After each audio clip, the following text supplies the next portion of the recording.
తాకట్లో ఉన్న మీ బంగారాన్ని విడిపించి ఆ రోజు ఆన్లైన్ రేటుకి కొంటాం. Sharma gold company.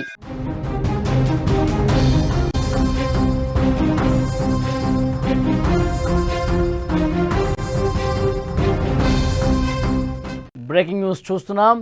అమ్మా నాన్న ఈ కాలేజీలో ఉండటం నా వల్ల కాదు, ప్రతి చిన్న విషయానికి సీరియస్ అవుతున్నారు, నేను సెక్షన్ మార్చాలని చెప్పినా ఎవరూ నా మాట వినటం లేదు, నాకు చాలా ఇబ్బందిగా ఉంది, చదవలేకపోతున్నా, నేను ఇంటికి వస్తా అంటూ కన్నీరు పెట్టుకుంటూ తల్లిదండ్రులకు వీడియో కాల్ చేసింది. బాధపడకు తల్లి, మేము వచ్చి సార్ వాళ్ళతో మాట్లాడతాం, టెన్షన్ ఏం పెట్టుకోకు అంటూ వాళ్ళు ధైర్యం చెప్పారు. కట్ చేస్తే వీడియో కాల్ చేసిన కొద్ది గంటల్లోనే ఆ విద్యార్థిని చనిపోయినట్టు వార్త వచ్చింది. అంతే, అయ్యో బిడ్డ, ఒక్కరోజు ఓపిక పట్టి ఉంటే నువ్వు మా కళ్ళ ముందు ఉండేదానివి కదా అంటూ గుండెలు పగిలేలా వాళ్ళు రోధిస్తున్నారు. ఈ ఘటన నెల్లూరు జిల్లాలో చోటు చేసుకుంది. పోలీసులు కేసు నమోదు చేసుకుని దర్యాప్తు చేస్తున్నారు.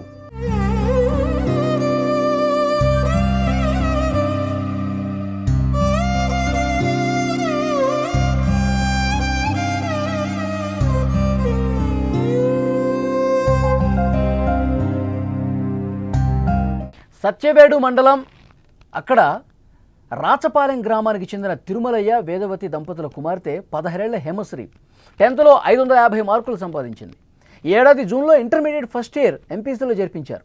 హాస్టల్లో ఉంటూ చదువుకుంటోంది.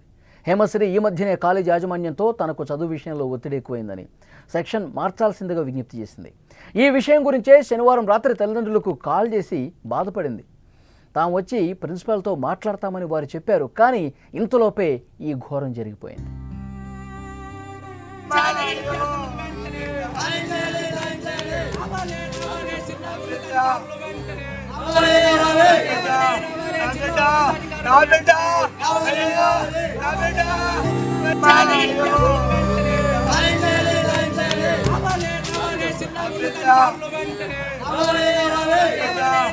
తల్లిదండ్రుల ఆవేదన అంతా ఇంత కాదు, రోడ్డు మీద కూర్చొని మా బిడ్డ దూరం అయిపోయిందంటూ వాళ్ళు కన్నీళ్లు పెట్టుకుంటున్నారు.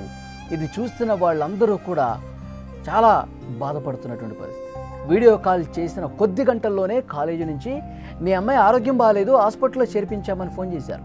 హుటాహుటిన నెల్లూరుకు వచ్చి చూసేసరికి కుమార్తె విగత జీవిగా ఉండటంతో షాక్ అయిపోయారు. వాళ్ళు ఆసుపత్రికి తీసుకొచ్చే సమయానికి మృతి చెందిందని వైద్య సిబ్బంది తెలిపారు.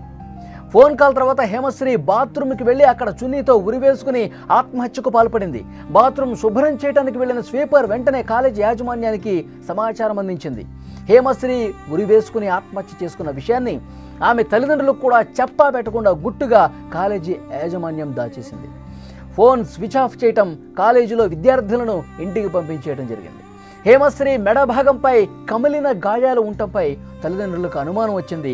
కాలేజీలో కొంతమంది విద్యార్థుల ద్వారా అసలు విషయం బయటపడ్డ పరిస్థితుంది. తమ బిడ్డ చావుకు కాలేజీ యాజమాన్యం కారణమంటూ ఆగ్రహంతో ఊగిపోయారు తల్లిదండ్రులు. తమ బంధువులతో కలిసి కాలేజీకి వచ్చారు. వారు రావటం చూసిన యాజమాన్యం అక్కడి నుంచి పరారైపోయింది. ఆర్ఎన్ఆర్ కాలేజీ వద్ద తల్లిదండ్రులు, బంధువులు ఆందోళన చేస్తున్నారు. విద్యార్థి సంఘాలు కూడా వీళ్లకు మద్దతు తెలిపాయి. తమ బిడ్డ ఎలా చనిపోయిందన్న విషయాన్ని చెప్పకుండా, పోలీసులకు సమాచారం ఇవ్వకుండా కాలేజీ యాజమాన్యం నిర్లక్ష్యంగా ఉండటంపై ఆగ్రహం వ్యక్తం చేశారు. కాలేజీ యాజమాన్యం మీద కఠిన చర్యలు తీసుకోవాలంటూ వారు డిమాండ్ చేశారు. పోలీసులు కూడా కేసు నమోదు చేసుకున్న పరిస్థితుంది. అంతకుముందు రోజే ఫోన్ చేసి చెప్పింది తల్లిదండ్రులకు, నాకు ఇక్కడ చాలా ఒత్తిడికి గురవుతోంది, నాకు ఈ సెక్షన్లో నేను ఉండలేను, నేను ఇంకొక సెక్షన్లో జాయిన్ అవుతాను, ఇక్కడ నాకు ఇబ్బందికర పరిస్థితులు ఉన్నాయి అని తల్లిదండ్రులకు ఫోన్ చేసి చెప్పింది. ఒకరోజు ఓపిక పట్టమ్మా, నెక్స్ట్ డే మేము వస్తాం, కాలేజీ యాజమాన్యంతో మాట్లాడతాం, నీకు చదువులు ఎలాంటి ఇబ్బంది ఉంది, అవసరమైతే నువ్వు కోరుకున్న సబ్జెక్టు నీకు వచ్చే విధంగా ప్రయత్నం చేస్తాం, నువ్వు ధైర్యంగా ఉండు, నీకేం కాదు అని చెప్పి నచ్చజెప్పే ప్రయత్నం చేశారు. తల్లిదండ్రులు ఆ పాపకి ధైర్యం చెప్పే ప్రయత్నం చేశారు. కానీ ఇంతలోనే ఘోరం జరిగిపోయింది. వెంటనే బాత్రూమ్కి వెళ్ళి అక్కడ సూసైడ్ చేసుకుంది. వెంటనే స్వీపర్ దీన్ని గమనించి కాలేజీ యాజమాన్యానికి చెప్తే ఒకటావుటిన ఆసుపత్రికి తీసుకెళ్ళిన తర్వాత వీళ్ళు పేరెంట్స్కి ఫోన్ చేసి కాలేజీ యాజమాన్యం, మీ అమ్మాయికి ఆరోగ్యం బాగాలేదు, కడుపులో నొప్పి ఉంది, హాస్పిటల్లో జాయిన్ చేసాం, మీరు రండి అని చెప్పేసి అన్నారు. కానీ వీళ్ళు వచ్చి చూసే వరకు అక్కడ ఆమె విగత జీవిగా పడిపోయింది. అప్పటికే చనిపోయిందని చెప్పి వైద్యులు కూడా నిర్ధారించారు. అప్పటికీ వాళ్ళకి ఏం చెప్పలా, ఆమె ఎలా చనిపోయిందో కూడా చెప్పలేదు, సూసైడ్ చేసుకున్నటువంటి విషయం కూడా చెప్పలేదు. దాన్ని పూర్తిగా కాలేజీ యాజమాన్యం దాచేసింది. తర్వాత తల్లిదండ్రులకి మెడ దగ్గర కమిలిన గాయాలు ఉన్నాయి, మెడ దగ్గర ఎందుకు గాయమైంది అని ఆరా తీస్తే అప్పుడు అడిగితే వైద్యుల్ని సూసైడ్ అటెంప్ట్ చేసింది, సూసైడ్ చేసుకొని బాత్రూంలో మీ పాప చనిపోయిందని సమాచారం విన్న వెంటనే షాక్ అయిపోయారు. ఒక్క రోజులో మేము వస్తాం, మొత్తం మాట్లాడతాం, కాలేజీ యాజమాన్యం ఎందుకు ఈ విధంగా ఒత్తిడి చేస్తుంది, ఒత్తిడికి గురి చేస్తుంది, చదువు పట్ల ఎందుకు ఇంత ఇబ్బందికర పరిస్థితుల్లోనే, నువ్వు బాగానే చదువుకునే అమ్మాయివి కదా, ఎందుకు నీకు ఇక్కడ కాలేజీ యాజమాన్యం ఏమైనా టార్చర్ పెట్టిందా, కాలేజీ యాజమాన్యంతో ఏమైనా ఇబ్బందులు ఉందో, ఇవన్నీ మేము సెటిల్ చేస్తాం, ఒకరోజు ఓపిక పట్టు మేము వస్తామని చెప్పి ఆ తల్లిదండ్రులు చెప్పారు. కానీ ఇంతలోపే ఈ ఘోరం ఈ విధంగా చేసుకుంటుందని చెప్పి తల్లిదండ్రులు కూడా ఊహించలేదు. కాలేజీ యాజమాన్యం ఎంత ఒత్తిడికి గురి చేసింది, ఏం చేసింది, ఆ పాపని ఏమన్నదో పక్కన పెడితే నిజాన్ని దాచడం అనేది నేరంగా చూడాల్సిన అవసరం ఉంది. పాప సూసైడ్ చేసుకుంది, పాప చనిపోయిన తర్వాత కూడా ఈ నిజం బయట పెట్టలేదంటే ఉద్దేశపూర్వకంగానే కాలేజీ మీద ఏమి ఎఫెక్ట్ పడకూడదన్న ఒక దురుద్దేశంతో దీన్ని దాచిపెట్టారన్నది కూడా క్లియర్గా అర్థమవుతోంది. అందుకే తల్లిదండ్రులు, బంధువులు అందరూ కూడా పోలీసులకు కంప్లైంట్ చేశారు, కాలేజీ మీద కఠిన చర్యలు తీసుకోవాలంటూ డిమాండ్ చేసిన పరిస్థితుంది. ఆ తల్లిదండ్రులు ఆవేదన చూడండి ఒక్కసారి.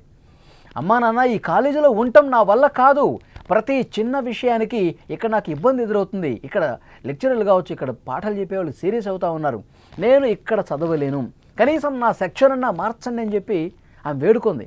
ఇక్కడ కాలేజీ వాళ్ళు పట్టించుకోలేదు. తల్లిదండ్రులకు ఫోన్ చేస్తే నెక్స్ట్ డే రేపు ఎల్లుండో వస్తాం, నువ్వు ధైర్యంగా ఉండు, నువ్వు ఓపిక పట్టు, ఏమి మైండ్లో ఎలాంటి విషయాలు ఉంచుకోకు అని చెప్పి వాళ్ళు తల్లిదండ్రులు కొంత భరోసా ఇచ్చే ప్రయత్నం చేశారు. కానీ ఆ ధైర్యం సరిపోలా, వెంటనే బాత్రూమ్కి వెళ్ళి సూసైడ్ చేసుకుంది.